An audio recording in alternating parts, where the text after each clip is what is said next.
आशीर्वाद दिल छू लेने वाली कहानी। और सुना, क्या हालचाल है उमा? तू तो आती नहीं आजकल। मैंने सोचा मैं ही जाकर मिलाऊं। उमा की मासी की बेटी जो दूसरे मोहल्ले में रहती थी, आज उससे मिलने आई थी। हालचाल तो क्या बताऊं दीदी, आपसे कुछ छुपा है क्या? हमारे घर के तो बहुत ही बुरे हाल हैं। एक जना कमाने वाला, 70 खाने वाले। क्या करें, मना भी तो नहीं कर सकते, वरना लोग कहेंगे बाप के मरते ही माँ और छोटे भाई का परिवार बोझ बन गया। बड़े होने के नाते चाहे रोकर करें या हंसकर, करना हमें ही है। उमा मुंह बनाते हुए बोली। अंदर बैठी उसकी सास व देवरानी साधना का अपने लिए ऐसी बातें सुनकर मुंह उतर गया। रोज का ही तो था ये सब, कोई कब तक बर्दाश्त करे। रमा जी के 2 बेटे, बहू और एक बेटी, जो समय रहते ही उसकी शादी उसके पिता ने कर दी थी। बड़े बेटे राकेश की शादी तक अच्छा खासा काम धंधा था रमा जी के पति का। एक दिन अचानक हार्ट अटैक आया और लगभग 6 महीने तक मौत से लड़ते हुए वह हार गए। बड़ी बहू उमा शुरू से ही स्वभाव की तेज थी, लेकिन अपने ससुर का थोड़ा लिहाज करती थी, लेकिन उनके जाते ही एकदम मुंह फट हो गई थी। छोटा बेटा गगन एक कंपनी में काम करता था, उसकी आमदनी कम थी। उसकी पत्नी साधना बहुत ही सरल स्वभाव की थी। घर का सारा कामकाज उसी ने संभाला हुआ था। शुरू शुरू में उसकी सास ने कहा, अपनी जेठानी को भी काम करने दिया करो, तुम ही अकेली क्यों सारा दिन लगी रहती हो। ये सुन साधना हंसते हुए कहती है, माँ जी काम ही कितना है, मैं कर लूँगी। अच्छा लगता है क्या छोटों के सामने बड़े काम करें। उसके सीधे स्वभाव का उमा हमेशा फायदा उठाती। ये देखकर रमा जी को बहुत दुख होता था। लॉकडाउन में गगन की कंपनी बंद हो गई। कुछ दिन तो बड़े बेटा बहू कुछ नहीं बोले, फिर बात बात पर उन्होंने ताने देना शुरू कर दिया। गगन कई बार कह चुका था, भैया मैं काम देख रहा हूँ, वैसे भी हर महीने घर खर्च के लिए तो देता ही हूँ। ये सुनकर उमा बोली, 10,000 15,000 देकर आप कोई एहसान नहीं करते देवर जी। होता क्या है इसमें? माँ जी की दवाइयाँ और तुम 3 जनों का खर्च। ये तो तुम अपने भैया का एहसान मानो, जो वह चुपचाप तुम सबकी गाड़ी खींच रहे हैं, वरना इस समय तो तुम सड़क पर आ जाते और लोगों की तरह। बहू इतना भी मत बोलो, राकेश जो इतने बड़े शोरूम का मालिक बना बैठा है, वे तेरे ससुर का ही तो है, और उसमें उस सबका साझा है। माँ जी इस बात को तो आप रहने ही दो। पिताजी की बीमारी के समय आपको पता है ना कितना खर्च हुआ, और सारा काम धंधा कैसे खत्म हो गया था। अगर ये ना संभालते तो शोरूम पर तो ताला लग जाता ना। वैसे भी पिताजी ने ये दुकान इनके नाम की हुई है, उसके बारे में तो आप बात ना करें। उनकी दिन रात की मेहनत से ही वह दुकान से शोरूम बना है। तू देख रहा है तेरे सामने कितनी जुबान चल रही है। रमा जी राकेश से बोली। तो राकेश ने कहा, इसमें गलत क्या कह रही है उमा, सही बोल रही है माँ। मैं तुम लोगों के बीच में कुछ बोलना नहीं चाहता, बस मेरा इतना कहना है, गगन जल्दी से जल्दी कोई काम धंधा देखो। कहकर राकेश वहाँ से चला गया। रमा जी को अपने बेटे से ऐसे जवाब की कतई उम्मीद ना थी। उसे साधना के लिए भी बहुत दुख होता था कि सारा दिन नौकर की तरह घर में काम करती है, और उसके बाद भी उसे इतना सुनने को मिलता है। रमा जी को उसे देखकर अपने दिन याद आ जाते थे, जब वह शादी कर आई थी तो राकेश के पापा का भी काम धंधा अच्छे से नहीं चल रहा था।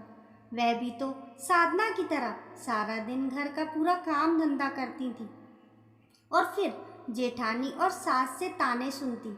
और ऐसा ही भाग्य छोटी बहू साधना का है। हे भगवान, ये बेचारी भी यूं ही पिसती रहेगी क्या हमेशा? सोचकर रमा जी की आंखों में आंसू आ गए। उन्हें परेशान देख साधना बोली, माँ जी आप परेशान मत हो, ये बुरे दिन भी हम चुप रहकर काट लेंगे। नहीं बहू, मैं नहीं चाहती जो मैंने भोगा तू भी वही सब सहे। हम कर भी कह सकते हैं, साधना ने उदास होते हुए बोला। बहू, तूने ब्यूटी पार्लर का कोर्स किया है और सिलाई कढ़ाई का डिप्लोमा भी है तेरे पास, और शादी से पहले तुम अपने मायके में सिलाई कढ़ाई का काम करती थी। क्यों ना तू अपनी सिलाई फिर से शुरू कर दे। लेकिन माँ जी, उसके लिए पहले हमें थोड़ी पूंजी लगानी होगी और इस समय हमारे पास कुछ भी नहीं है। तू इसकी फिक्र मत कर, थोड़ा पैसा है मेरे पास। हमारी गली के कोने पर ही एक दुकान खाली हुई है। लॉकडाउन के कारण उसका किराया भी सस्ता है। बस तू एक बार शुरुआत कर दे। साधना ने अपने पति से इस बारे में बात की तो उसने भी सहमति दे दी। उसके जेठ जेठानी को जब पता चला तो वह बहुत नाराज हुए। साधना का जेठ नाराज होते हुए बोला, क्या अच्छा लगेगा घर की बहू बाहर दुकान पर ऐसे बैठे? लोग क्या कहेंगे? हमारे घर की इज्जत तो मिट्टी में मिल जाएगी। बेटा, लोग घर खर्च के लिए पैसे नहीं देकर जाते। काम करने में कोई बुराई नहीं है, और कहीं दूर थोड़ी ना जा रही है, पास में ही तो अपना बुटीक खोल रही है। वैसे भी गगन की तनख्वाह कम है। अगर साधना उसको सहयोग देना चाहती है तो इसमें बुराई ही क्या है? और माँ जी, ये अपनी दुकान पर रहेगी तो घर का काम कैसे हो चलेगा? मैं तो नहीं करूँगी सारा काम अकेले। दीदी, आप काम की चिंता ना करें, मैं सारा काम करके जाया करूँगी। अपनी बात पर साधना का तर्क सुनकर दोनों पति पत्नी चुप हो गए। साधना 9 बजे तक घर का सारा काम कर अपने बुटीक पर जाती। रमा जी भी साधना की मदद करने के लिए उसके साथ ही चली जाती। वैसे भी उमा उनसे कम बोलती थी, और जब बोलती तो कोई ना कोई चुभती बात कहकर उनका मन दुखा देती। कुछ ही दिनों में साधना का बुटीक चल निकला। लोगों को उसके काम के साथ साथ उसका सरल स्वभाव भी पसंद आने लगा था। उधर उमा ने कभी घर का काम तो किया नहीं। साधना के बुटीक जाने के बाद एक आध जो भी उसे काम करना पड़ता है, उसी से उसकी जान आफत में आ जाती थी। सुबह शाम अब इसी बात पर कलह मचा करती थी। ये तो महारानी की तरह जाकर अपने बुटीक पर बैठ जाती है, और पीछे से मैं नौकरों की तरह पूरा घर संभालूं। ये कहाँ का न्याय है? रोज सुबह शाम की चिकचिक से परेशान हो एक दिन जब सब घर पर थे, रमा जी ने कहा, देखो उमा, मुझे तेरी बात सही लगती है। अब ये तो बुटीक पर जाएगी ही, और कभी बुटीक पर ज़्यादा काम होने की वजह से घर के कामों में देर भी हो जाएगी। अब इसका काम ही ऐसा है, इसलिए रोज़ रोज़ काम को लेकर होने वाले कलेश से अच्छा है तुम दोनों भाई राजी खुशी अपना चूल्हा चौका अलग कर लो। दोनों अपना घर संभालो, अपना कमाओ, अपना खाओ। इससे एक दूसरे पर भार भी नहीं बढ़ेगा। सही कह रही हूँ ना बड़ी बहू? राकेश और उमा को तो बिन मांगे मुंह मांगी मुराद मिल गई थी। उन्हें तो हमेशा से लगता था कि इस घर का पूरा खर्च वही चला रहे थे। अब तो वे लोग काफ़ी बचत कर पाएंगे। उन्होंने खुशी खुशी सहमति दे दी, लेकिन उनकी ये गलतफहमी कुछ दिनों में ही दूर हो गई। उमा को खुले हाथ से खर्च करने का शौक था। पहले रसोई का खर्च तो गगन के पैसों से निकल जाता था, और अब सारा उन्हें ही करना पड़ रहा था। आज राकेश को गगन के थोड़े से पैसों का महत्व समझ में आ रहा था। सबसे ज़्यादा दुखी तो उमा थी, जिसने आज तक एक कप चाय बनाकर खुद ना पी थी। आज उसे रसोई के साथ साथ पूरे घर का काम करना पड़ रहा था।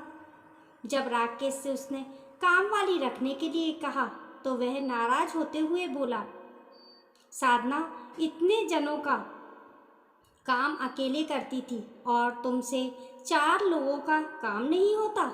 ये तुम्हारी ही बोए बबूल के पेड़ हैं, अब भुगतो। तुमने अपना नुकसान तो कराया ही, साथ साथ मेरा भी। पता है, उनके अलग होने से खर्च कम नहीं हुआ बल्कि बढ़ गया, कहकर वह गुस्से से बाहर चला गया। उधर साधना घर व बुटीक की जिम्मेदारी बखूबी संभाल रही थी। उसकी रात दिन की मेहनत से उसके घर की आर्थिक स्थिति पहले से बहुत बेहतर हो गई थी। गगन भी घर के कामों में उसे पूरा सहयोग देता था। रमा जी तो उसे आशीर्वाद देते न थकती। वे हमेशा कहती, तेरे जैसी बहू पाकर मेरा बुढ़ापा संवर गया। माँ जी, ये सब आपके सहयोग से ही संभव हो पाया है, वरना मैं तो इतना बड़ा कदम कभी ना उठा पाती। आप मेरी दूसरी माँ हो, जिसने मेरे लिए इतना कुछ सोचा। बस आपका आशीर्वाद हम पर सदा यूं ही बना रहे, मेरे लिए ये सबसे बड़ी पूंजी है। बस बहू, अपना ये सरल स्वभाव कभी न छोड़ना। भगवान तुझे यूं ही तरक्की दे। रमा जी ने साधना के सिर पर आशीर्वाद रूपी हाथ रख दिया। दोस्तों, आपको ये कहानी कैसी लगी कमेंट करके ज़रूर बताइए। पसंद आने पर लाइक और शेयर करें। ऐसी ही अच्छी अच्छी कहानियों के लिए चैनल को सब्सक्राइब करना ना भूलें। मिलते हैं फिर एक नई कहानी के साथ। तब तक के लिए नमस्कार।